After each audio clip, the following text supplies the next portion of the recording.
Hello and welcome to S142, Resource Management and Fiscal Stewardship. Let's focus on the top 5 takeaways from Lesson S142. First, fiscal law and appropriations guide how funds are spent. So stay within your lane, especially when it comes to OMA funds. Second, know who to contact for help, like maybe someone in finance or a comptroller. Third, understand fiscal systems such as GCSSA and GFIBs and who controls them. Fourth, managing a unit's finances requires communication and leadership involvement. We'll also talk about how budget cycles impact the CARE program. Finally, good fiscal stewardship results from sound budget management. Early preparation of UFRs and managing cost drivers are critical for success. Watch for unauthorized commitments and always keep fiscal stewardship in mind.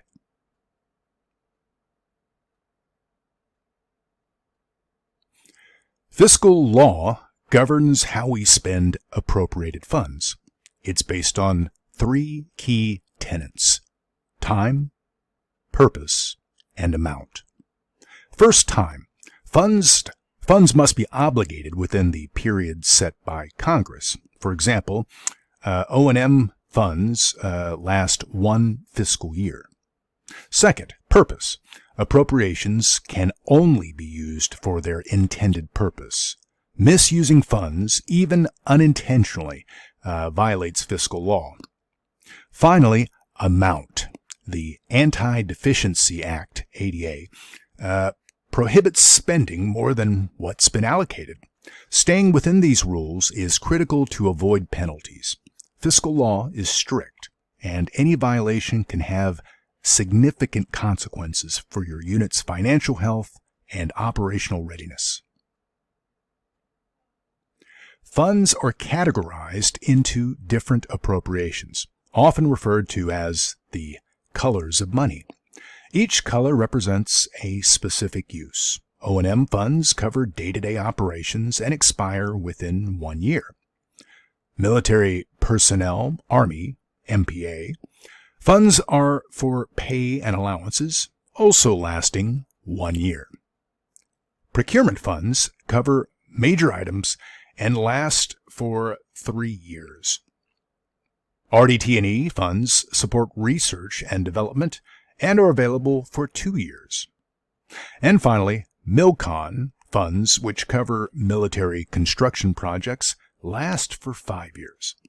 It's critical to understand the purpose and time limits for each appropriation to avoid mismanagement. Funding in the Army flows from Congress to units through several steps. Congress passes the National Defense Authorization Act, the NDAA. Then funds are apportioned by the Office of Management and Budget to the Department of Defense. From there, funds are allocated to services such as the Army. Army commands like FORSCOM receive funds and distribute them to divisions, brigades, and battalions. Units must operate within these allocations to avoid violating the Anti-Deficiency Act. Remember, leftover funds aren't extra money.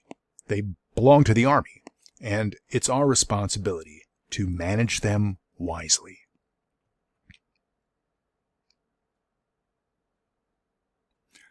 Strategic fiscal stewardship in the Army is driven by the Command Accountability and Execution Review, or CARE program. CARE focuses on optimizing Army purchasing power by actively managing O&M funds to reduce deobligations. The program has 3 levels: Enterprise, Headquarters DA, and Command. Each level reviews spending practices to ensure funds are used effectively and that deobligations are minimized. CARE has improved the Army's financial performance significantly since its introduction, driving a culture of fiscal responsibility at all levels of command. Fiscal stewardship is the responsible management of public funds entrusted to the Army. It's about ensuring that every dollar spent maximizes mission readiness while meeting legal and ethical obligations. This means doing the right thing, effectiveness, and doing things the right way. Efficiency. Good fiscal stewardship ensures that the Army has the resources it needs to accomplish its mission while maintaining the public's trust. This responsibility applies to every level of leadership, from the strategic to the tactical. Fiscal stewardship is tied directly to the budget cycle. The budget cycle includes 4 quarters with key actions such as planning, execution, and closing out obligations. Units must synchronize their spend plans with operational needs to avoid over- and underspending. Quarterly PBAC meetings ensure that unit resources are aligned with mission requirements. As leaders, understanding the budget cycle helps us manage funds proactively and ensure smooth year-end closeout, avoiding last-minute deobligations or rushed expenditures. Unfinanced requirements, UFRs, are operational needs that were not funded at the start of the fiscal year. UFRs present opportunities for year-end purchases when additional funds become available. To secure UFR funding, it's essential to develop strong justifications tied to readiness and higher headquarters priorities. Units should prepare UFR packages early in the fiscal year and refine them as the fiscal environment evolves. Remember, UFRs are competitive, so the better aligned your request is with command priorities, the more likely it is to be approved.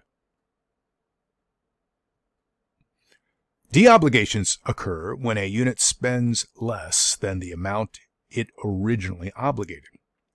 While this can free up funds, it also represents a loss in buying power if those funds go unused.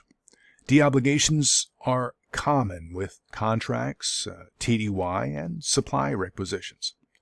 So it's really important to actively manage these transactions throughout the year, throughout the fiscal year, to avoid losing funds. Closing out obligations early and monitoring burn rates are key strategies for reducing deobligations and maximizing a unit's financial flexibility.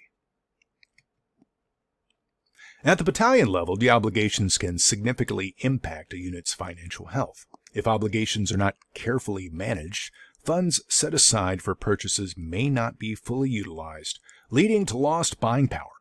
Key actions for managing deobligations include ensuring TDY vouchers are processed on time, closing out contracts and transportation requests promptly, and monitoring supply requisitions.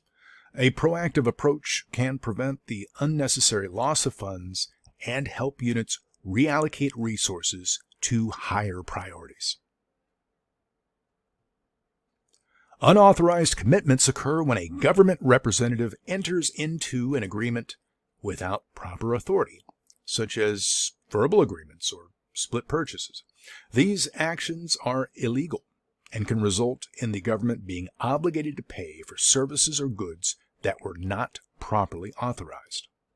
Only a warranted contracting officer can obligate government funds.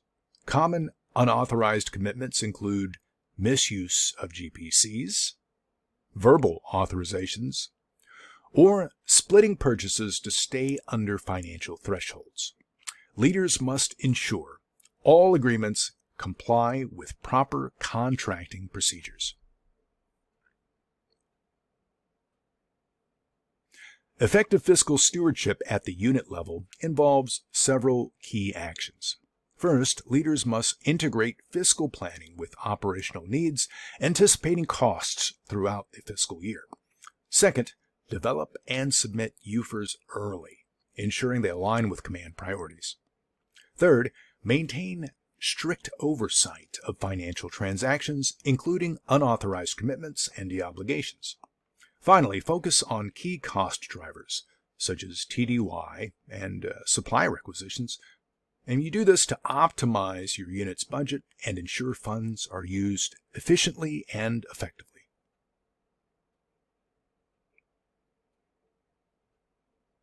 There are two critical financial systems every leader must understand.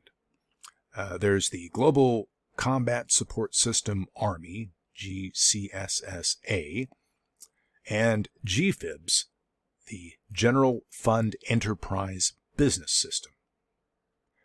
GCSSA handles all supply and maintenance requisitions. It's the system that units use to order parts, track supply, and manage equipment. GFIBS is the Army's financial management and accounting system. It tracks and processes all financial transactions from contracts to budgets. Understanding these systems is essential for maintaining operational readiness and ensuring accurate financial oversight within your unit. ZPARC is a critical control measure within GCSSA that ensures accountability in supply requisitions. It acts as a two-step verification process for large and sensitive orders. First, a unit representative, such as the Battalion S4 or supply officer, verifies that the order is a valid requirement. Then, the Brigade S8 verifies that sufficient funds are available. ZPARC prevents overspending by ensuring that every requisition is reviewed and validated before funds are committed. Understanding and managing ZPARC approvals is essential for maintaining financial discipline in your unit.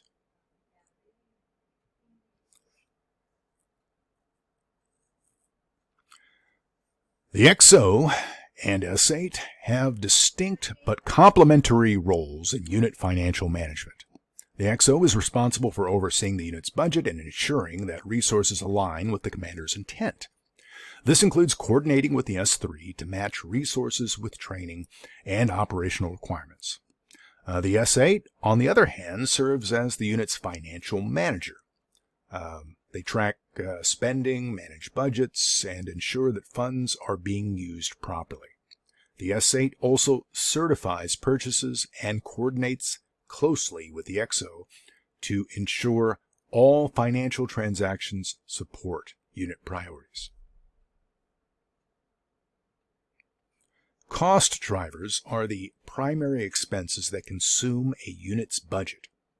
The biggest cost drivers in most units include TDY, or temporary duty, supplies, fuel, repair parts, and contracts. These expenses can fluctuate based on operational tempo and training schedules, so it's critical to monitor them closely. Leaders must anticipate these costs, align them with the unit's training plan, and adjust spending as necessary. By understanding and managing cost drivers, you can avoid overspending and ensure that resources are allocated effectively to meet mission requirements. Finance and comptroller core competencies are essential for managing Army resources effectively. These include funding the force, which ensures that units have the necessary financial support to meet mission requirements. Another competency is cost management, where financial leaders analyze and reduce costs without sacrificing operational effectiveness. Financial operations manage disbursement and accounting to ensure that funds are allocated properly. Lastly, auditable financial statements ensure transparency and accountability, which builds trust with Congress and the American public. Financial management units play a critical role at both operational and tactical levels. These include Financial Management Support Units, FMSUs, which provide direct support to deployed units by handling disbursing, pay, and other financial operations. At higher echelons, financial management centers, FMCs, provide command and control over financial operations in theater. These units ensure the proper allocation and oversight of funds to maintain financial discipline and support mission success across all levels of command.